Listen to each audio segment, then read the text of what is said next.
Voilà, donc nous saluons tous nos frères et sœurs au travers de la terre qui écoutent la bonne parole de Dieu, qui sont affamés et assoiffés de cette parole. Cette parole est merveilleuse, elle est glorieuse et que le Seigneur nous la donne encore aujourd'hui et qu'elle puisse nourrir nos âmes et nos cœur. Alléluia. On va aller maintenant dans un passage, dans 1 Corinthiens.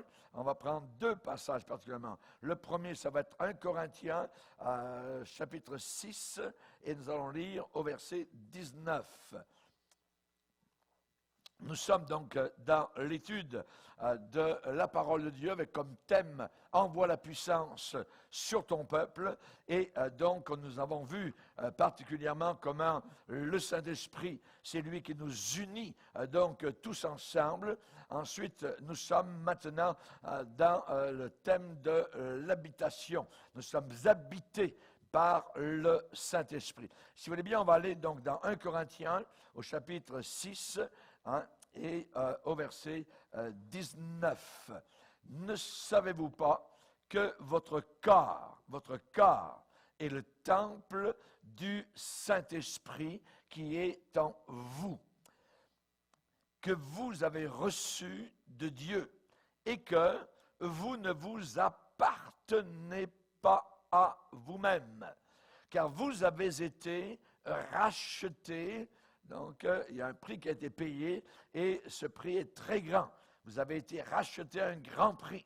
Glorifiez donc Dieu dans votre corps et dans votre esprit qui appartiennent à Dieu. Nous allons maintenant lire un passage similaire, je dirais, juste un petit peu en avant, donc à votre gauche dans votre Bible, dans 1 Corinthiens chapitre 3 et au verset 16. 1 Corinthiens 3 et le verset 16. Et l'apôtre Paul pose une question, donc sous la forme interrogative, il va faire réfléchir les chrétiens de Corinthe. Ne savez-vous pas que vous êtes le temple de Dieu et que l'Esprit de Dieu habite en vous?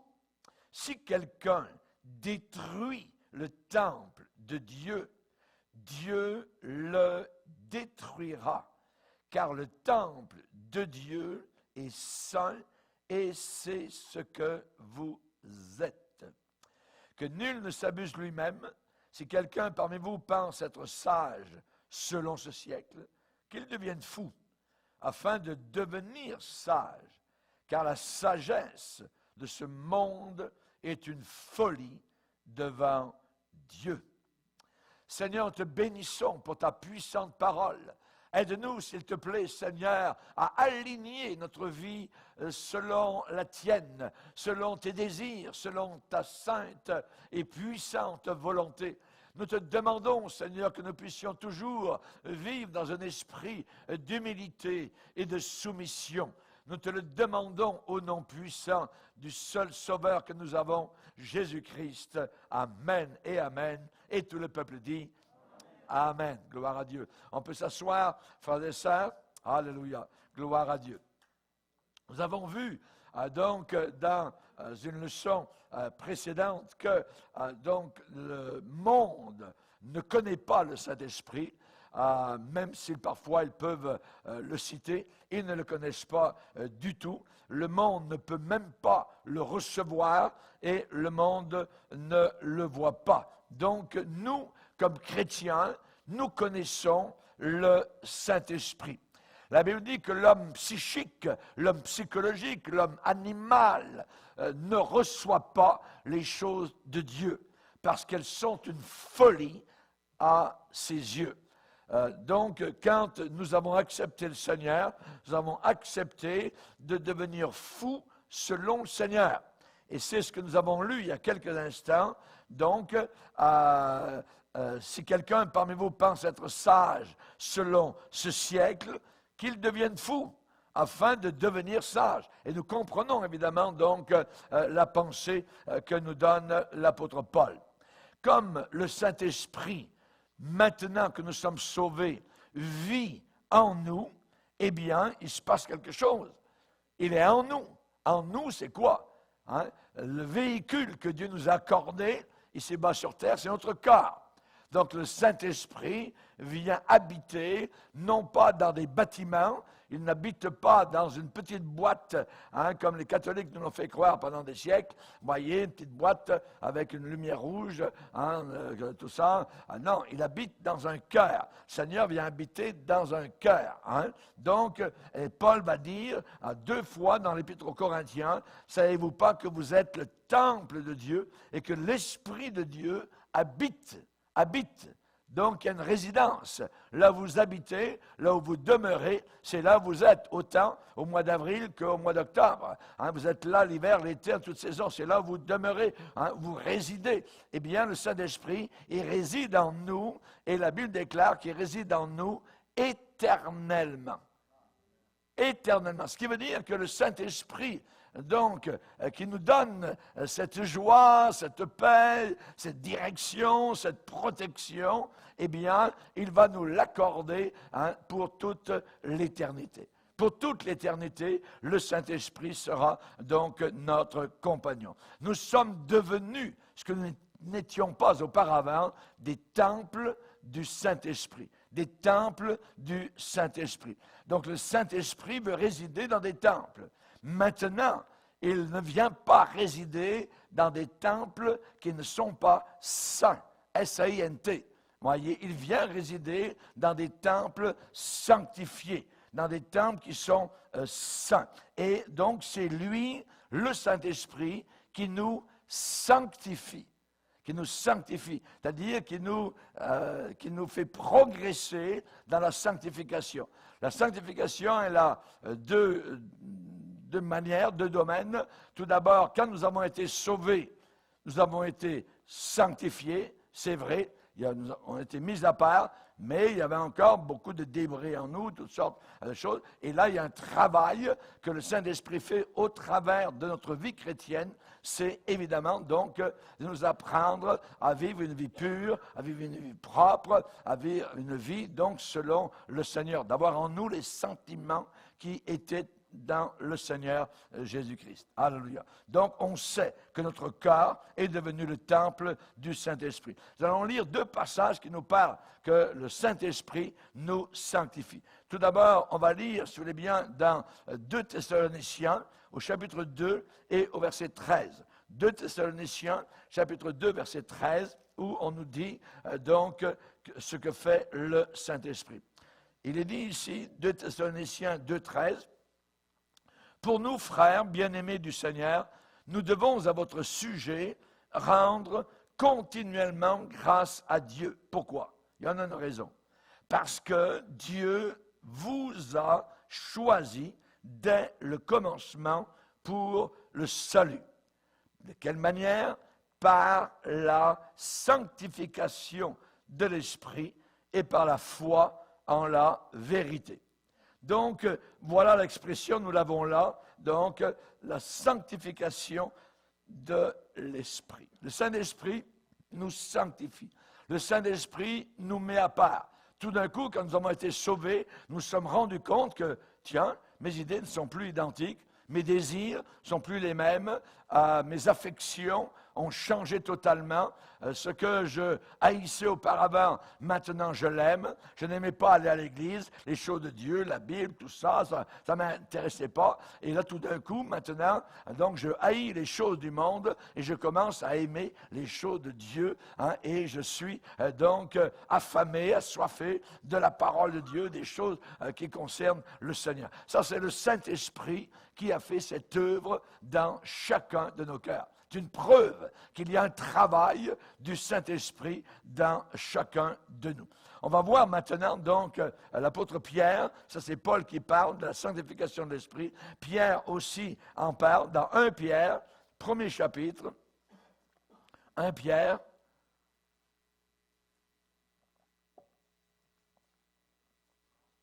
Premier chapitre, le verset 2. Donc, l'épître de Pierre est adressée à qui?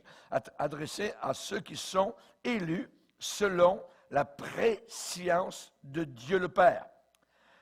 Comment cela? Par la sanctification de l'Esprit. Nous l'avons là, la sanctification de l'Esprit. Donc, le Saint-Esprit nous a mis à part, nous a sanctifiés, afin que nous devenions obéissants et que nous participions à l'aspersion du sang de Jésus-Christ. Donc, nous avons là déjà la Trinité dans ce court passage. On a été élus selon la pression de Dieu le Père. On est sanctifié par le Saint-Esprit et nous participons à l'aspersion du sang de Jésus-Christ. Alléluia. Donc, nous avons là, directement, déjà là, la Trinité. Alors, évidemment, on sait que le baptême de Jésus-Christ par Jean-Baptiste a prouvé aussi la réalité de la Trinité. On se rappelle, je le répète parce que c'est très important, parce qu'il y a tout un groupe donc de supposés chrétiens pentecôtistes qu'on appelle les Jésus seuls, qui ne croient pas à la Trinité. Nous y croyons fermement. Ces gens-là sont très sectaires parce que évidemment ils ont toutes sortes de doctrines. Ils posent la question aux chrétiens, comment avez-vous été baptisés dans l'eau? Ils attaquent surtout les chrétiens. Et le chrétien répond, j'ai été baptisé au nom du Père, du Fils, du Saint-Esprit. Ah, non, là, c'est terrible. Tu vas en enfer, quasiment. Alors, il faut tout de suite te baptiser. Tout de suite, est-ce que vous avez, monsieur, madame, un bain, là, chez vous? On va vous remplir ça d'eau tout de suite. On va vous rebaptiser. Et là, ils rebaptisent les gens au nom seulement de Jésus. Vous voyez? Parce que, supposément, cette formule n'est pas bonne parce que la Trinité n'existe pas. Vous voyez? Il y a Jésus seul. Donc, imaginez Jésus, quand il est sur la croix et qu'il dit « Mon Dieu, pourquoi m'as-tu abandonné ?» Il se parle à lui-même. Vous voyez? Et c'est pas vrai. Il parle au Père. Quand il dit Père, Père, vous voyez, dans Jean 17, il ne se parle pas évidemment à lui-même. Ça, je ne rentrerai pas évidemment dans tous les détails, mais évidemment tout cela est faux. Alors, on a besoin évidemment donc de se rappeler ces choses-là. Dieu le Père, Dieu le Fils, Dieu le Saint-Esprit. Il y a trois personnes qui agissent, qui sont différentes, et pourtant il y a un seul Dieu. Nous comprendrons tout cela évidemment là-haut. L'exemple le plus flagrant que je donne, c'est la formule, je dirais la forme de l'eau, de la vapeur et de la glace. Vous voyez, c'est le même élément, mais sous trois formes différentes. Et là, c'est la même chose. Dieu, le Père, c'est la divinité. Dieu, le Fils, c'est la divinité. Et Dieu, le Saint-Esprit, c'est la divinité aussi. Mais, donc, ils agissent différemment dans leur travail, dans leur œuvre. Et au baptême de Jésus, nous avons le Père qui parle. Jésus est en bas, il se fait baptiser par Jean-Baptiste, une identification aux pécheurs de la terre. Il n'a pas besoin de baptiser, parce qu'il est sans péché. Mais cependant, la voix du Père s'est fait entendre. Celui-ci est mon Fils bien-aimé en qui j'ai mis toute mon affection. Et le Saint-Esprit, présent aussi, qui descend sous la forme d'une colombe, sur le Seigneur Jésus-Christ. Donc, on a la Trinité à différents endroits dans la parole de Dieu. Je pourrais vous en donner différents exemples, même dans l'Ancien Testament, mais ce n'est pas notre sujet de ce soir. Particulièrement, Pierre va dire que celui qui vous a appelé, puisque celui qui vous a appelé est saint, vous aussi soyez saints dans toute votre conduite. Voyez, dans toute votre conduite. Donc, le Saint-Esprit vient habiter dans un corps qui est saint. Voyez, on ne parle pas d'un corps en santé, un corps qui est sain, qui est en santé spirituelle. Voyez, même si on est malade, le Saint-Esprit est encore là en nous. Ça ne change absolument rien du tout. Donc, rappelons-nous, il y a un exemple dans la parole de Dieu vis-à-vis du déluge. Le déluge du temps de Noé, lorsque Noé était sur le point de sortir de l'arche, il s'est passé quelque chose. On va le lire dans Genèse 8. Genèse chapitre 8, verset 6.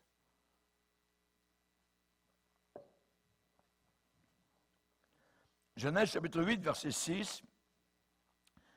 Au bout de 40 jours, Noé ouvrit la fenêtre de l'arche, qu'il avait faite à l'arche. Il lâcha, notez l'oiseau, le corbeau, qui sortit, partant et revenant, jusqu'à ce que les eaux eussent séché sur la terre. Il lâcha aussi la colombe, pour voir si les eaux avaient diminué à la surface de la terre.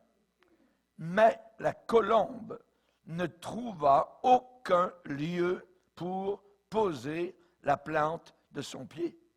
Et elle revint à lui dans l'arche, car il y avait des eaux à la surface de toute la terre.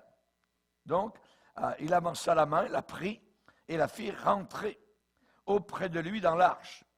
Il attendit encore 7 jours, 7 autres jours, et il lâcha de nouveau la colombe hors de l'arche. La colombe revint à lui sur le soir, et voici une feuille d'olivier arrachée était dans son bec. Noé connut ainsi que les eaux avaient diminué sur la terre. Il attendait encore 7 autres jours, et il lâcha la colombe, mais elle ne revint plus à lui. Ici, on a une différence entre le corbeau et la colombe. Le corbeau, lui, c'est un animal qui, vous les voyez au bord des autoroutes, il mange des charognes, tout ça. Donc, le corbeau est un animal sale. Il va se nourrir de choses sales. Il va planter ses pieds sur des choses qui sont en train de pourrir, comme ça ne me gêne pas. Tandis que la colombe, et là nous le voyons, elle a fait un aller et retour, donc parce qu'elle ne trouvait pas un endroit propre pour se poser. Et ici, nous avons le symbole du Saint-Esprit qui veut se poser sur quelque chose qui est propre, qui a été lavé par le sang de Jésus. Et c'est la raison pour laquelle, dès qu'on est sauvé, eh bien, le Saint-Esprit vient habiter en nous parce que nous avons été purifiés par le sang de Jésus. Ensuite, à nous de maintenir, je dirais, cette vitalité du Saint-Esprit en nous par une vie de sanctification. Dieu donne le Saint-Esprit à ceux qui le lui demandent, nous dit l'Évangile de Luc, chapitre 11. Mais la Bible dit aussi que Dieu donne son Saint-Esprit dans les Actes des Apôtres à ceux qui lui obéissent. À ceux qui lui obéissent. Et là, évidemment, il y a quelque chose d'important à noter, c'est que notre vie spirituelle sera, je dirais, puissante dans la mesure où nous gardons, évidemment, notre terrain propre, entretenu, loin des mauvaises herbes, loin de la calomnie, de l'impureté, de la sexualité, je dirais, en dehors du mariage ou quoi que ce soit. Il faut qu'évidemment, nous soyons propres, comme la colombe, représentant le Saint-Esprit, va se poser sur quelque chose, évidemment, de pur. Alléluia. On a un autre exemple par rapport à un roi dans l'Ancien Testament. Et à cette époque-là, il y avait le temple, qui avait été construit par Salomon. Et il s'était passé quelque chose. On va lire dans 2 Chroniques, au chapitre 28. 2 Chroniques, chapitre 28, du temps du roi Akaz. Le roi Akaz, qui était un méchant roi. Et il est dit que, au verset 22, pendant qu'il était dans la détresse, il continuait à pécher contre l'Éternel, lui, le roi Akaz. Lui, le roi Akaz. Et en plus, la Bible déclare que cet homme-là, on va le lire, verset 24, Akaz rassembla les ustensiles de la maison de Dieu et il mit en pièces, ça veut dire qu'il brisa et cassa, les ustensiles de la maison de Dieu. C'est un roi très méchant. Il ferma les portes de la maison de l'Éternel et il se fit des autels à tous les coins de Jérusalem. Et il établit des hauts lieux dans chacune des villes de Juda pour offrir des parfums à d'autres dieux. Il irrita, ça veut dire il mit en colère ainsi l'Éternel, le Dieu de ses pères. Donc nous voyons que ce méchant roi a fait le mal. Il a jeté le désordre en Israël, il a cassé tous les instruments qu'il y avait à l'intérieur du temple, et il a fermé les portes du temple. Et pendant des années, les portes du temple ont été fermées. Alors, à l'intérieur, les oiseaux ont commencé à entrer, ils ont fait leur nid, il y a eu des crottes, il y a eu toutes sortes de choses, il y a eu des toiles d'araignée, tout ça, exactement comme quelqu'un qui ferme les portes de son cœur au Seigneur alors les éléments, je dirais, méchants, mauvais, viennent vivre tout ça dans ce cœur-là. C'est très mauvais parce que le Seigneur dit que lorsque les démons sont chassés d'un cœur, eh bien, si il n'y a pas un maintien de la vie avec le Seigneur, eh bien, un démon, par exemple, peut aller en chercher d'autres, plusieurs, ses amis, et il va dire, on va aller attaquer cette maison pour de nouveau, donc, y vivre, parce qu'on était très bien à l'intérieur, c'était de la pourriture, de la saleté, on était très à l'aise avec ça, avec les ténèbres de ce cœur. On pourrait essayer peut-être de faire notre chemin dans ce cœur-là. Donc, Jésus a parlé de cela, donc quelque chose qui est potentiel, qui peut arriver. Voyez? Et là, évidemment, le Saint-Esprit, qu'est-ce qu'il fait? Eh bien, il s'en va et il prend des ailes. Rappelez-vous le cours que nous avons eu sur le cœur de l'homme. Le cœur de l'homme. J'ai reçu aujourd'hui un courriel donc d'un frère à qui on avait envoyé le cours. Il est béni. Il dit, je le réécoute régulièrement parce que je me vois à l'intérieur de ce cours-là. Et ça m'encourage fortement. Et on se rappelle comment, dans ce cours-là sur le cœur de l'homme, la personne donc vient au Seigneur, tout ça, la vie est purifiée, c'est merveilleux, tout ça. Et puis ensuite, tiens, tranquillement, les yeux redeviennent noirs, les yeux se referment encore, l'ennemi veut essayer d'entrer à l'intérieur, le porc veut essayer d'entrer, le pan, l'orgueil, ainsi de suite, et finalement, cet homme-là se retrouve totalement à l'écuelle des porcs. Et là, on voit que c'est ce qui peut arriver. C'est la raison pour laquelle l'histoire de sauver, toujours sauver ne tient pas debout dans la Bible, sinon on n'aurait pas besoin donc, de toutes les épîtres qui nous enseignent à persévérer. Je n'ai pas besoin de persévérer. Si une fois que je suis sauvé, je n'ai pas besoin d'un entretien, je n'ai pas besoin donc de suivre le Seigneur. Je peux même aller dans le monde, tout ça, puisque tout ça. Il y a des gens qui sont encore dans le monde et aujourd'hui même il y a des gens qui sont en enfer parce qu'ils ont cru à cette fausseté de sauver, toujours sauver. Et ils ont fait n'importe quoi. Ils ont cru, évidemment, donc ils ont mordu à cela. Nous devons faire très très attention donc vis-à-vis de cela. Donc la Bible déclare que ce méchant roi, eh bien, il a fermé Akaz. Il a fermé les portes du temple, il a cassé les ustensiles de la maison de Dieu et il a commencé à offrir donc des sacrifices à d'autres dieux. Et le premier commandement nous dit, tu n'auras pas d'autres dieux devant ma face. On se rappelle cela dans le Décalogue. Mais est arrivé quelque chose de merveilleux, c'est qu'il avait un fils qui s'appelait Ézéchias. Et à la mort de Akaz, son fils Ézéchias a dit, moi, je ne veux pas du tout agir comme mon père. Et c'est merveilleux. Et là, il avait 25 ans. C'est un jeune homme, 25 ans. Et Ézéchias est devenu roi à l'âge de 25 ans.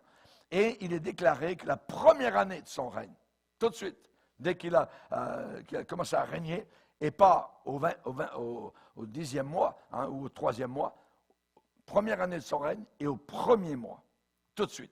Ça veut dire qu'il avait pensé à son affaire. Il était réfléchi. Et là, il dit qu'il ouvrit les portes de la maison de l'Éternel. Il les répara. Et il fait venir le sacrificateur, les Lévites. Et il dit, hey, venez par ici, vous. Vous êtes supposément être au service de Dieu. Et là, vous allez vous sanctifier. Maintenant, sanctifiez-vous. Sanctifiez la maison de l'Éternel, le Dieu de vos pères. Mettez ce qui est impur dehors du sanctuaire, voyez, car nos pères ont péché et Dieu les a livrés au trouble. Dieu a été en colère. Alors il leur dit, cessez d'être négligents parce que vous avez été choisis par l'Éternel pour vous tenir à son service devant lui et pour être ses serviteurs, pour lui offrir des parfums. Donc ils se sont réunis, et vous savez ce qu'ils ont fait? Ils sont entrés, puisque dans le temple, et ce temple qui avait été désaffecté pendant des années, ça puait à l'intérieur. On peut dire de cette manière, ils ont pris le balai, la balayeuse, tout ça. Ils ont mis tous les déchets, des oiseaux, quoi que ce soit, des araignées, des rats qu'il y avait à l'intérieur. Ils ont mis tout ça à la poubelle. Ils ont nettoyé. Et la Bible déclare que les sacrificateurs, verset 16, entrèrent. C'est au chapitre 29, 2 Chroniques 29, verset 16. Les sacrificateurs entrèrent dans l'intérieur de la maison de l'Éternel pour la purifier. Ils sortirent toutes les impuretés qu'ils trouvèrent dans le temple de l'Éternel et les mirent dans le parvis de la maison de l'Éternel, où les Lévites les reçurent pour les emporter dehors au torrent du Cédron. Donc, à la poubelle, voyez, à la décharge commune. Et ils commencèrent ces purifications, donc le premier jour du premier mois. Imaginez.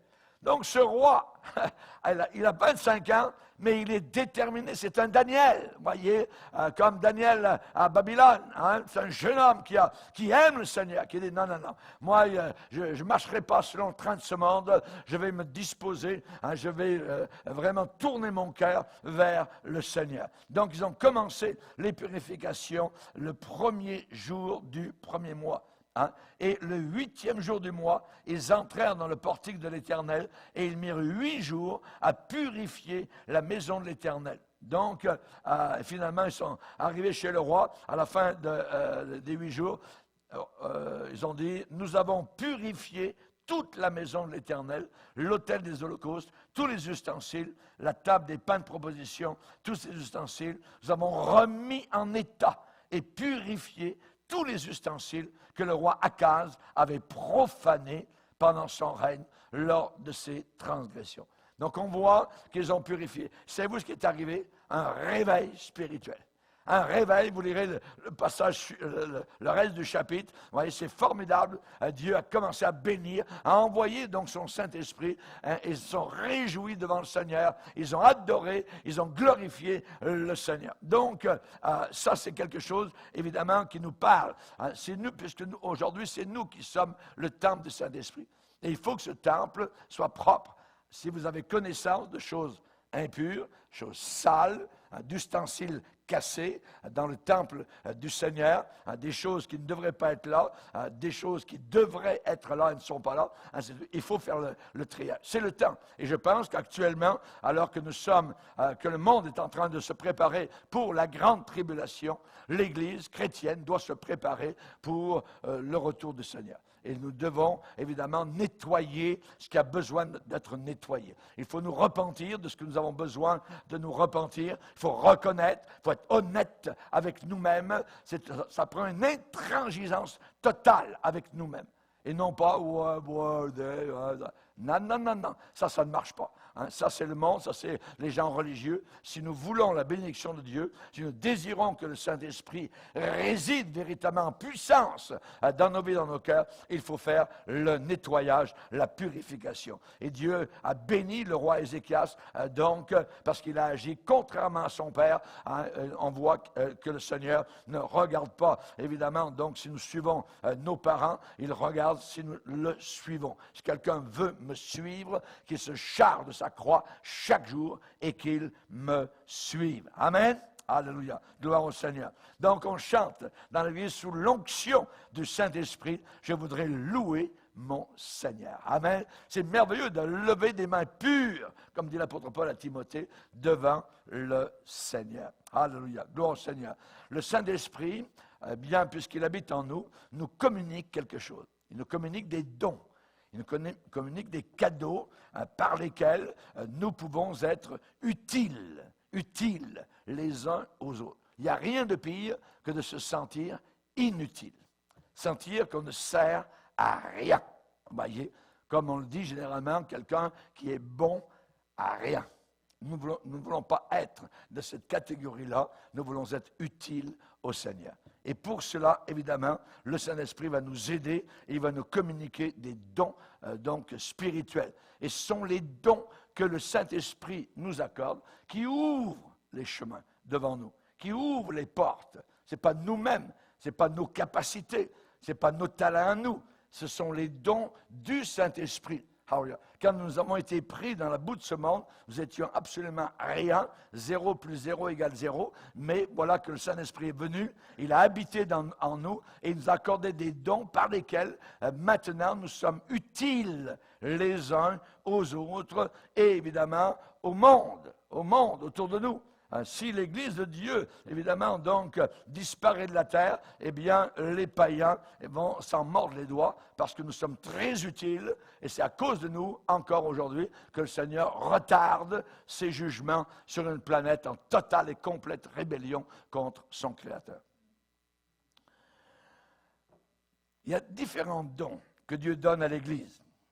Il y a particulièrement des dons ministères. Des dons ministères. Ça veut dire des dons services. En anglais, on dit ministry. Vous voyez, des services, des dons. Nous ne sommes pas tous identiques. L'Église est une sorte de, comment on appelle ça, un kaléidoscope, vous voyez, hein, avec différentes lumières, vous voyez, variées à l'intérieur de l'Église. Imaginez que dans l'Église, nous soyons tous des Raymond Bourgier. Ça serait morose, ça serait terrible, ça serait... on serait tous pareils, vous voyez, puis on irait ailleurs prêcher la parole de Dieu. Hein, mais non, on est variés, on est différents les uns des autres. Et on va lire les différents ministères que Dieu a accordés à l'Église. On va le lire. Éphésiens chapitre 4. Éphésiens chapitre 4. Et le verset 11. Éphésiens 4, 11. Il est dit, et Dieu a donné. Donc, un cadeau, c'est un don. Il a donné quoi? Il a donné les uns comme apôtres. Apôtres, les autres comme prophètes, les autres comme évangélistes, les autres comme pasteurs et docteurs. Pourquoi? Dieu a-t-il donné ces différents ministères à l'Église? Pour le perfectionnement des saints. Donc, pour que les chrétiens soient perfectionnés, deviennent matures, mûrs dans le Seigneur, en vue de l'œuvre du ministère et de l'édification du corps de Christ, jusqu'à ce que nous soyons tous parvenus à l'unité de la foi et de la connaissance du Fils de Dieu. On ne connaît pas totalement le Seigneur Jésus quand on est sauvé. Mais ensuite, on apprend. Et là, ici, il est dit d'arriver donc à l'unité de la foi et de la connaissance du Fils de Dieu. À l'état d'homme fait. D'homme fait, ça veut dire d'homme mûr. Et à la mesure de la stature parfaite de Christ, afin que nous ne soyons plus des enfants flottants et emportés à tout vent de doctrine, toutes sortes de vents de doctrine, par la tromperie des hommes, par leur ruse dans les moyens de séduction, mais que, professant, annonçant la vérité, déclarant la vérité, dans la charité, nous croissions, nous grandissions à tous égards en celui qui est le chef, Christ. C'est de lui et grâce à tous les liens de son assistance, de son secours, que tout le corps, bien coordonné et formant un solide assemblage, j'aime cette expression, un solide assemblage, tire son accroissement selon la force qui convient à chacune de ses parties et s'édifie lui-même dans la charité. Donc ici, il est dit que le Seigneur a donné, il a donné les uns à l'Église de Dieu. Donc, les dirigeants, les leaders, des apôtres. Un apôtre, c'est apostello, ça vient du grec, stello, c'est envoyer, apo, en avant. Donc, ceux qui sont envoyés en avant, on peut dire aujourd'hui les missionnaires. Les missionnaires qui arrivent dans un endroit, il n'y a rien du tout, et fondent une église. Ils plantent le drapeau de l'église parce qu'ils ont le don de Dieu pour cela. Ils sont appelés à être donc des apôtres, des missionnaires. Il y a des gens qui ont dit, moi j'ai tel ministère de savoir. Il a dit, OK, pas de problème. Eh bien, va-t'en dans un coin, il n'y a aucune église, tout ça, puis commence à travailler. On verra dans un an ou deux, s'il y a une église qui est sortie de terre. Voyez? C'est ça. C'est vraiment appelé, voyez, de Dieu. Quelqu'un qui est appelé de Dieu, eh bien, il a ce don, il est apôtre, et là, donc, il va faire un petit peu tout. Il va évangéliser, il va enseigner, il va apporter la parole de Dieu dans l'enseignement comme un docteur pourrait le faire. Il a pas mal, beaucoup de choses,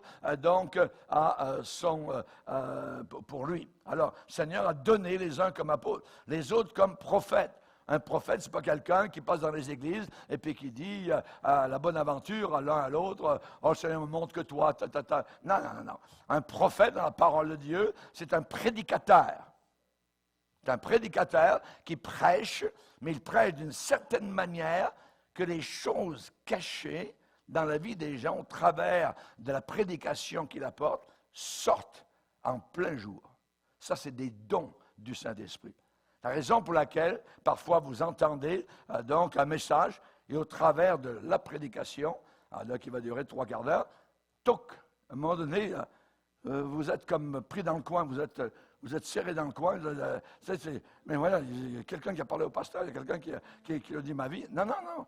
C'est le Saint-Esprit qui est en train d'opérer un don particulier, donc, pour dévoiler quelque chose dans la vie de cette personne, pour que la personne s'en débarrasse ou quoi que ce soit et qu'elle mette sa vie en règle avec le Seigneur. Le Seigneur nous aide par toutes sortes de façons. Il nous aime tellement, donc il y a ce genre de ministère. Mais ce n'est pas les baladeurs, vous voyez, les clowns. Moi, j'appelle ça des clowns, vous voyez, qui font croire qu'ils sont envoyés de Dieu pour dire « Ah, ma soeur, moi, là-bas, à ma gauche, là-bas, Dieu me montre. » C'est de la divination.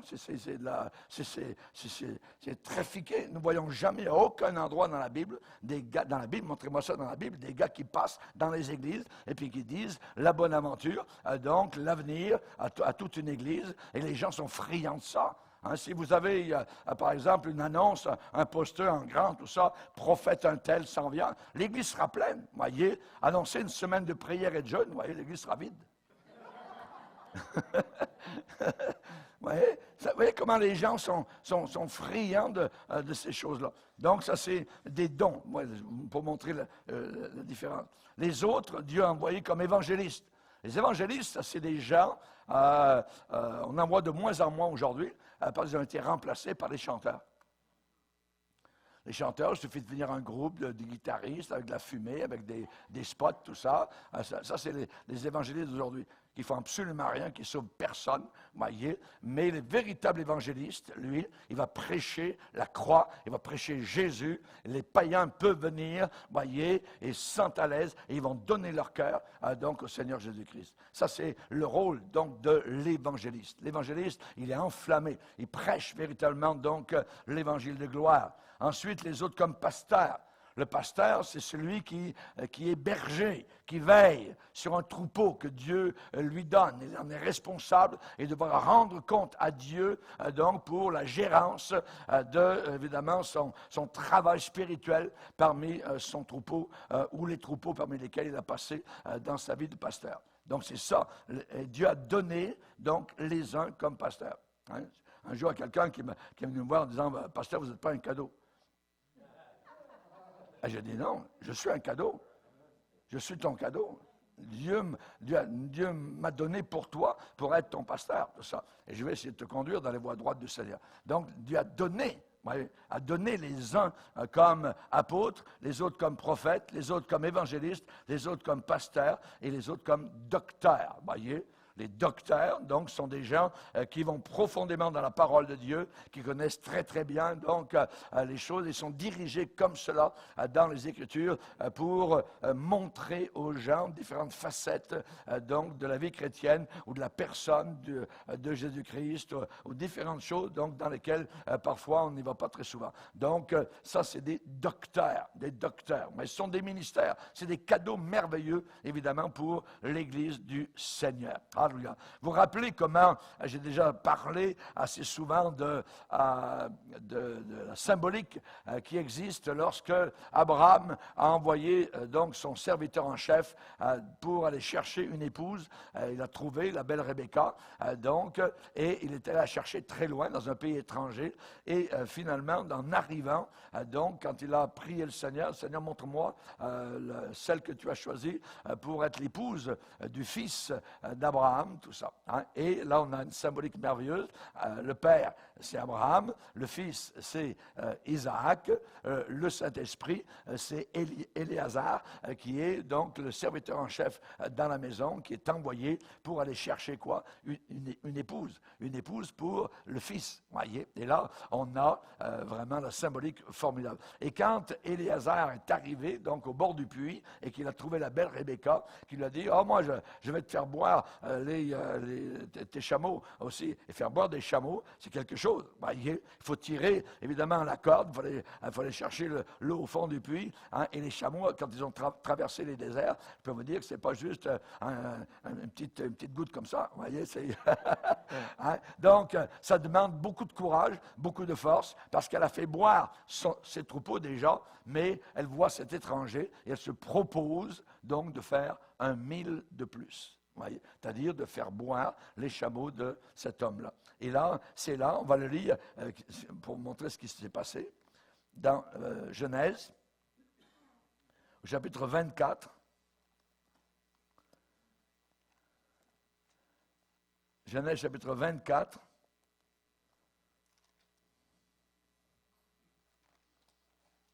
Il est dit ici,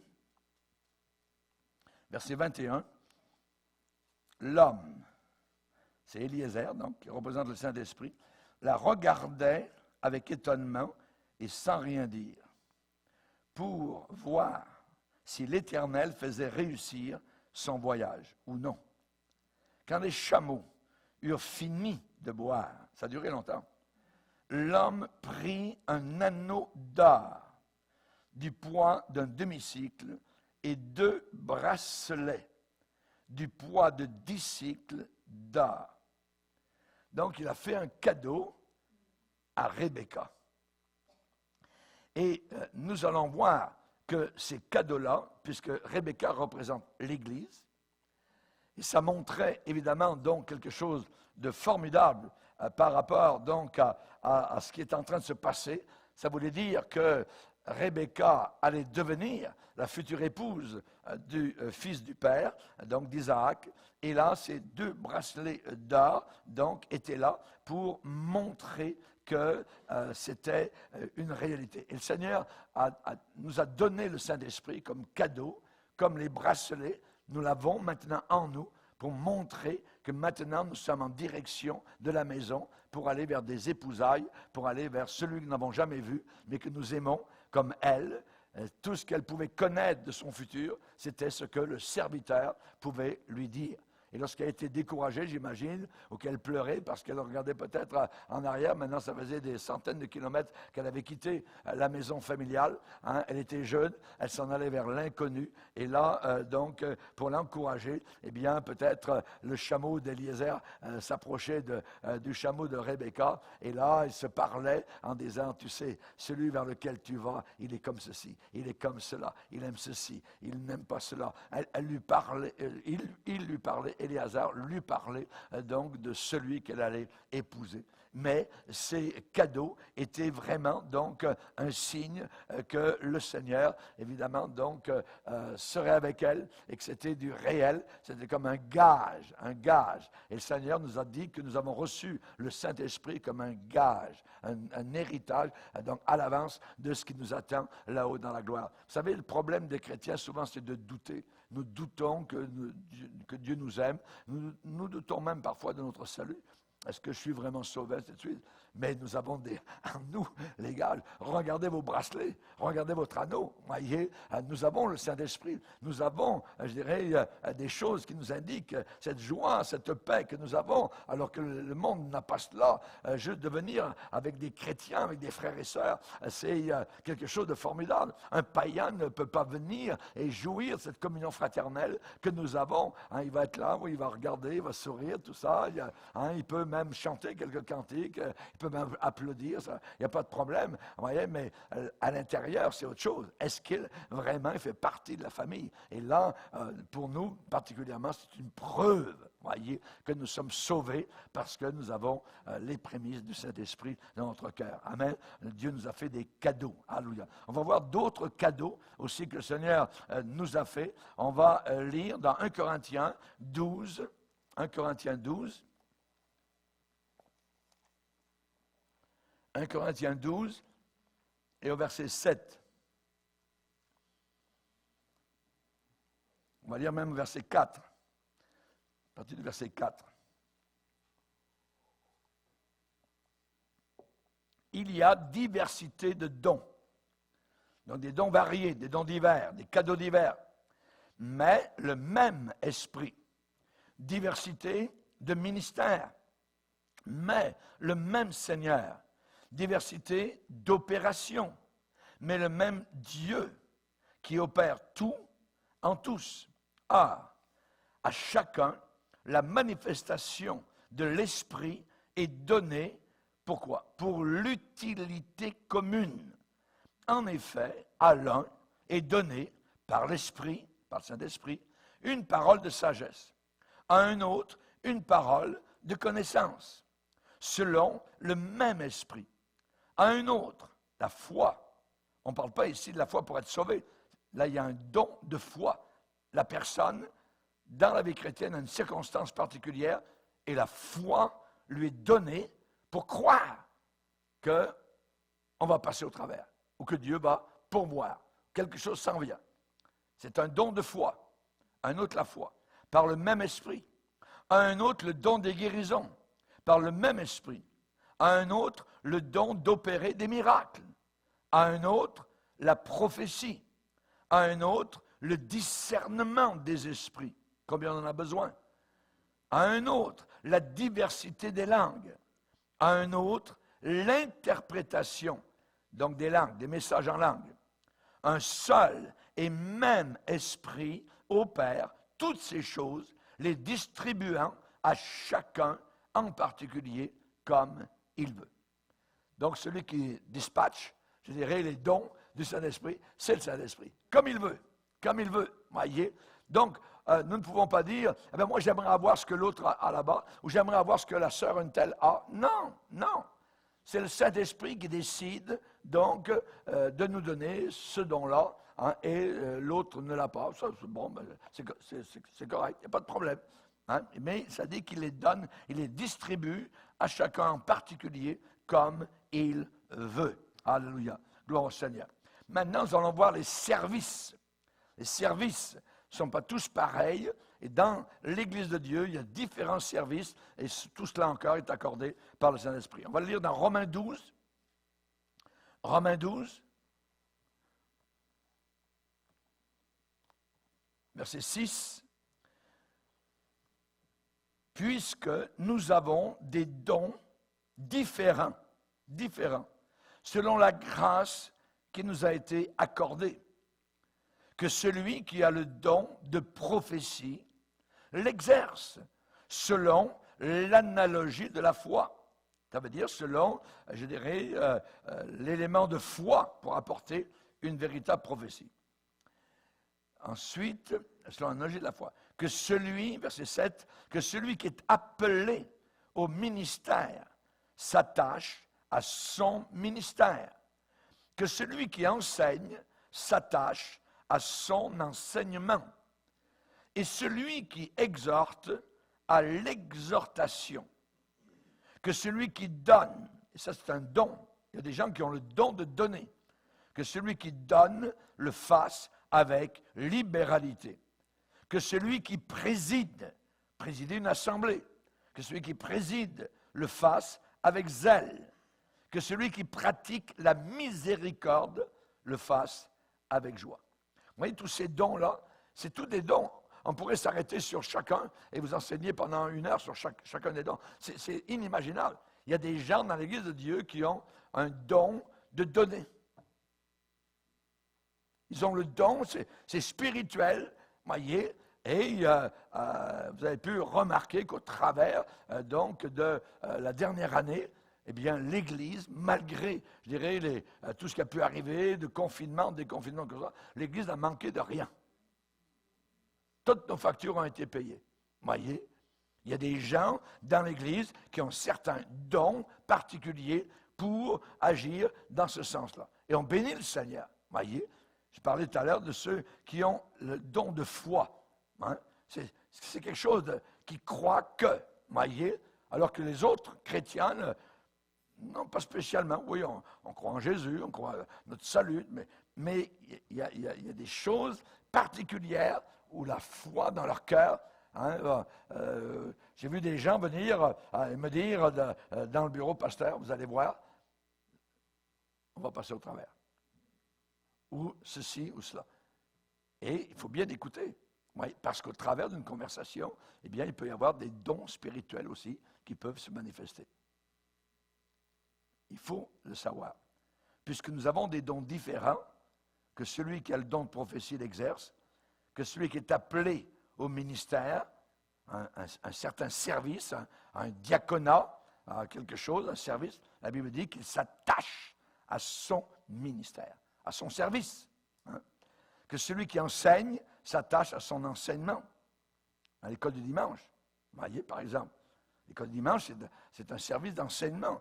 C'est des mamans, c'est des gens de l'Église qui aident pour que les enfants, donc, puissent être enseignés sur les premiers pas, les premiers rudiments de la vie chrétienne. Et ça, la Bible dit que celui qui enseigne s'attache à son enseignement. Que celui qui exhorte à l'exhortation. Il y a des gens qui sont comme Barnabas dans la parole de Dieu, ils ont un don formidable d'exhorter. Vous sortez, et là, vous avez une exhortation, vous êtes boosté, vous êtes rempli, vous êtes encouragé par ces gens-là que vous rencontrez. Ils sont comme des sources d'eau vive, alors que vous allez autour d'autres chrétiens, oui, c'est beau, mais ce n'est pas comme vraiment. C'est des dons spirituels, donc, qui sont là, déposés dans la vie de ces gens-là. Merci Seigneur, que celui qui préside le fasse avec zèle. Alléluia. C'est bon d'avoir quelqu'un qui préside, vous sentez que c'est conduit. Ce n'est pas à peu près tout ça. On a vu des pasteurs là, qui conduisent main molle, tout ça. Et dans l'Église, vous avez des gens mous aussi, parce que là, la direction n'est pas claire, la direction n'est pas donnée, hein, et là, il n'y a pas de prise de position, il n'y a pas d'esprit de résistance, de combat contre l'ennemi, contre l'erreur, quoi que ce soit. Voyez? Donc, il faut évidemment bénir le Seigneur pour ces gens-là qui composent une assemblée. Que celui qui pratique la miséricorde, il y a des gens, voyez, qui ont ce sens-là de miséricorde, de pardon, qui sont capables d'aller vers quelqu'un et les autres n'iront pas. C'est un don de miséricorde. Celui qui a le don de miséricorde, hein, le fasse avec joie. C'est un cadeau du Saint-Esprit. Et ça, évidemment, c'est quelque chose ces personnes-là sont touchées par le Seigneur, peuvent avoir la larme à l'œil facilement, sont touchés par un besoin, un chrétien qui a chuté, un chrétien qui s'est détourné et donc va arriver et poser sa main sur l'épaule et montrer de la miséricorde. Ça, c'est un don, un cadeau. Et on a besoin de ces gens-là. On a besoin de ces gens-là dans l'Église du Seigneur. Alléluia, gloire à Dieu. Donc, nous adorons Dieu. Comment adorons-nous Dieu? Nous adorons le Seigneur par le Saint-Esprit. C'est uniquement par le Saint-Esprit. C'est la raison pour laquelle le Seigneur a dit que le Père cherchait des vrais adorateurs qui adorent Dieu le Père en esprit, avec le Saint-Esprit, voyez, et avec vérité. On ne peut pas, je ne pense pas, vraiment adorer le Seigneur si le Saint-Esprit n'est pas là. C'est la religion, c'est la religiosité, c'est le rituel. Oui, c'est beau, tout ça. On peut avoir la musique, l'ambiance, mais quand le Saint-Esprit est là, vous savez que c'est différent, c'est puissant. Votre cœur est véritablement labouré. Les larmes montent à vos yeux. Le Saint-Esprit est présent, vous montre son amour et vous dites, mais comment Dieu peut-il m'aimer? Est-ce possible? Voyez, alléluia. Et ça, c'est formidable. Amen. C'est par le Saint-Esprit. Alléluia. On va le lire dans Philippiens, chapitre 3. Philippiens, chapitre 3. On nous parle ici des circoncis. Non pas dans le corps, mais dans le cœur. Dans Philippiens 3, 3, il dit, car les circoncis, c'est nous. Et juste avant, verset 2, regardez, parce qu'il y a un contraste. Il faut comprendre le contexte dans lequel l'apôtre Paul dit cela. Prenez garde aux chiens. Voyez? Donc, il ne parle pas des toutous, là. Hein? Il parle des gens qui vivent mal, des gens qui vivent comme des chiens, hein? Des gens impudiques. Prenez garde aux chiens. Prenez garde aux mauvais ouvriers. Et ce que nous avons besoin dans l'Église, ce n'est pas des ouvriers. On a besoin de bons ouvriers. Prenez garde aux mauvais ouvriers. Prenez garde aux faux circoncis. Car les circoncis, les vrais, c'est nous qui rendons à Dieu notre culte par l'Esprit de Dieu, qui nous glorifions en Jésus-Christ et qui ne mettons point notre confiance dans la chair. Amen. Donc, ici, nous rendons notre culte à Dieu par l'Esprit de Dieu. C'est par le Saint-Esprit que nous adorons véritablement donc le Seigneur. Comme le Saint-Esprit vit dans tous les croyants, eh bien, nous pouvons véritablement adorer le Seigneur en vérité et en sincérité. N'oublions pas, je vous l'ai dit l'autre jour, si quelqu'un n'a pas l'Esprit de Dieu, il ne lui appartient pas. Oui. Donc, la personne n'appartient pas du tout au Seigneur. Il faut absolument que le Saint-Esprit vienne. Et le Saint-Esprit ne vient que lorsqu'on se repent de nos péchés à la croix du Calvaire, uniquement. Donc, on loue le Seigneur. Pourquoi? Parce qu'il manifeste sa puissance au travers de vases de terre. Amen. Et quand je vois parfois des pasteurs qui se glorifient, ou des ouvriers, ou des diacres, ou ceci, en réalité, c'est insensé. Nous avons à nous glorifier d'absolument zéro, rien du tout. Nous portons, nous dit l'apôtre Paul, ce trésor. On a un trésor en nous, mais nous le portons dans des vases de terre. Il y a une différence entre un trésor qui nous fait penser à 1000 diamants qui brillent, tout ça, et puis un vase de terre. Un vase de terre, voyez. Nous portons ce trésor, nous portons le Saint-Esprit dans des vases de terre. Pourquoi? Pourquoi Dieu permet-il cela? Afin que cette grande puissance qui se manifeste au travers du Saint-Esprit, ou par un ministère, ou par un service, voyez, afin que cette grande puissance soit attribuée à Dieu et non pas à nous. Il y a des gens qui prennent la gloire de Dieu pour eux. Regardez ce que j'ai fait, ainsi de suite. Non. Voyez, c'est ce que lui a fait. Nous ne sommes que des vases de terre. Des vases de terre. Hein? Donc, vous vous rappelez l'histoire de Cana, où le Seigneur Jésus a changé l'eau en vin. Et le Seigneur a utilisé 6 vases de terre. Et donc, ces vases ont été remplis d'eau, et vous connaissez la suite de l'histoire, ils ont été remplis jusqu'au bas, et le Seigneur ensuite a dépuisé. Voyez? Est-ce que vous voyez dans le texte qu'on dit, mais que les vases étaient puissants, que les vases étaient beaux. Vous avez vu un petit peu le coloris sur les vases? Non, on s'en fout complètement des vases. C'est ce qu'ils portaient à l'intérieur. Et l'eau représente la parole de Dieu. Et les serviteurs ont rempli ces vases à ras-bord.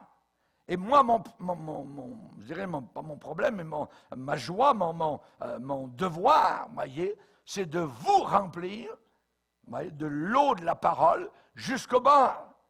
Et c'est Dieu qui transforme cette parole en quelque chose de coloré, quelque chose de joyeux, quelque chose qui est merveilleux, donc qui est du vin. Voyez. Et là, évidemment, on ne parle pas de s'enivrer, là, on parle donc de la différence entre l'eau et le vin.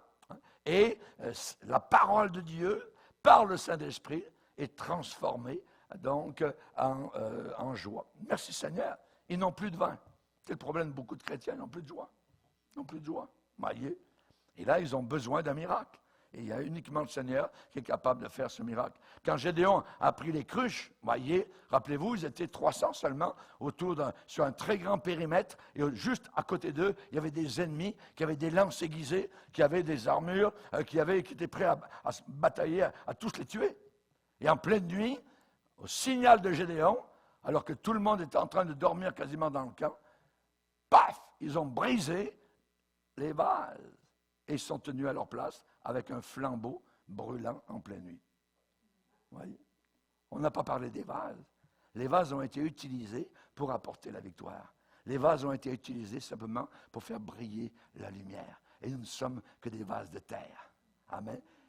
Nous ne sommes que des vases de terre. Alléluia. Afin que cette grande puissance soit attribuée. L'attribution de la puissance, ce n'est pas l'homme.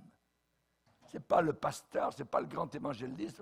Non, cette grande puissance soit attribuée. L'attribution, les gens doivent sortir de ces réunions, non pas en disant « Quel grand homme de Dieu », mais ils doivent dire « Quel grand Dieu nous avons ».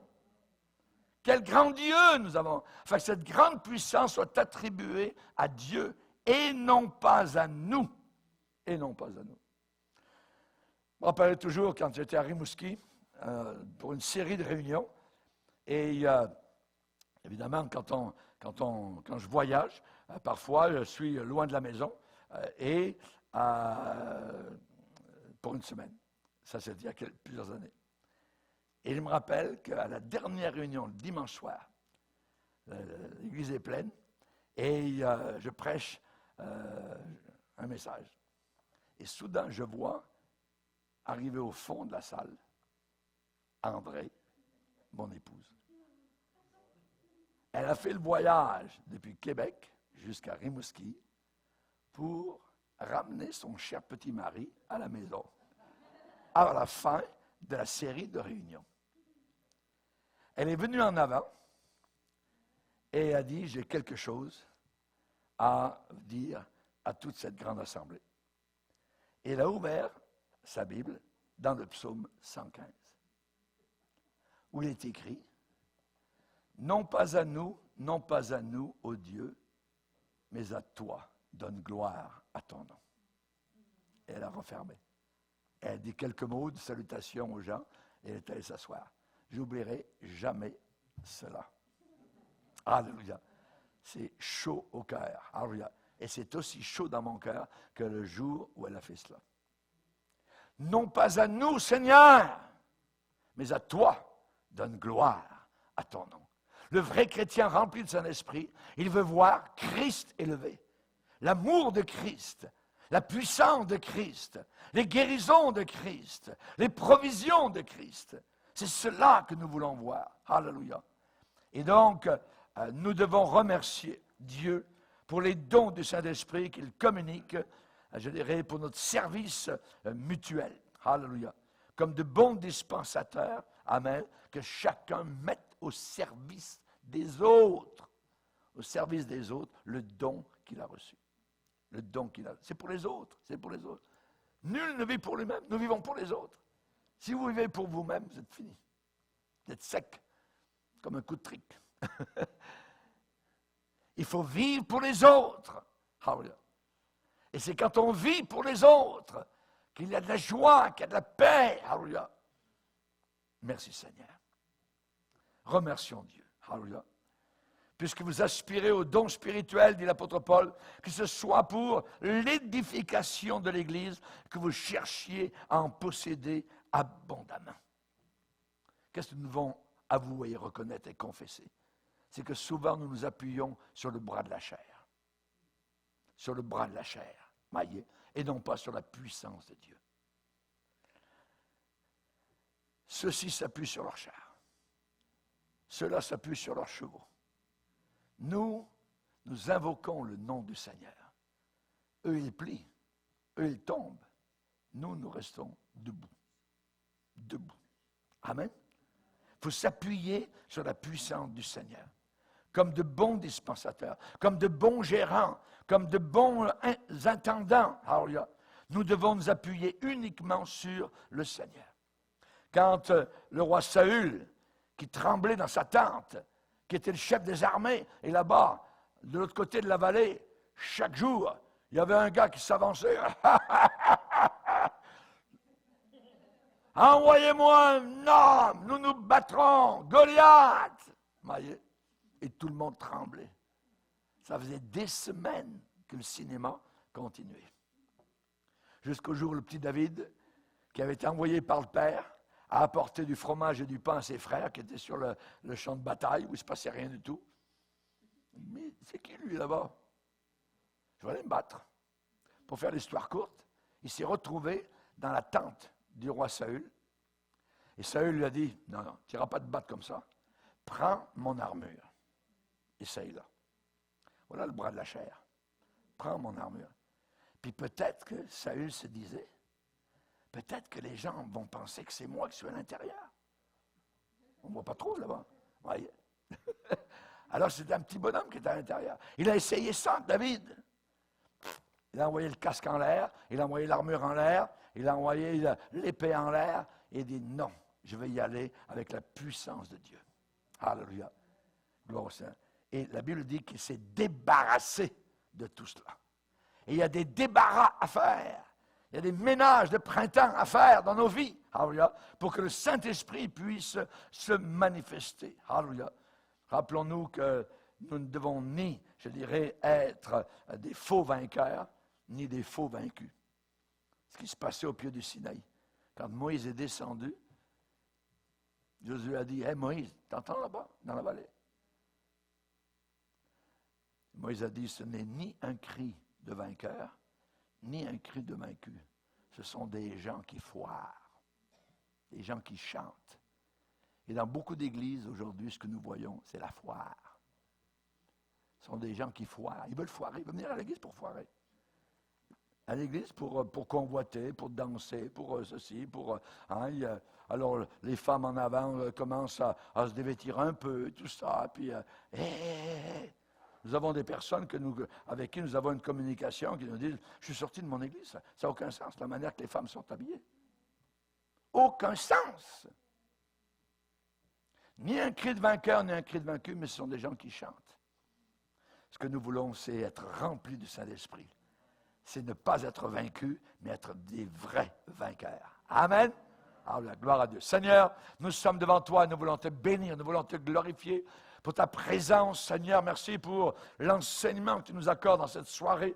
Nous voulons, Seigneur Jésus, véritablement posséder ces dons spirituels, ces bracelets, ces anneaux que tu veux mettre, Seigneur, Alléluia, sur chacun de nous, afin que nous puissions entendre, que nous puissions voir, que nous puissions comprendre, saisir, Seigneur, la puissance du Saint-Esprit et qu'elle soit attribuée non pas à nous, mais à toi et à toi seul. Merci, Père, dans le nom puissant de Jésus. Amen. Et tout le peuple dit Amen. Levons-nous ensemble devant le Seigneur. On va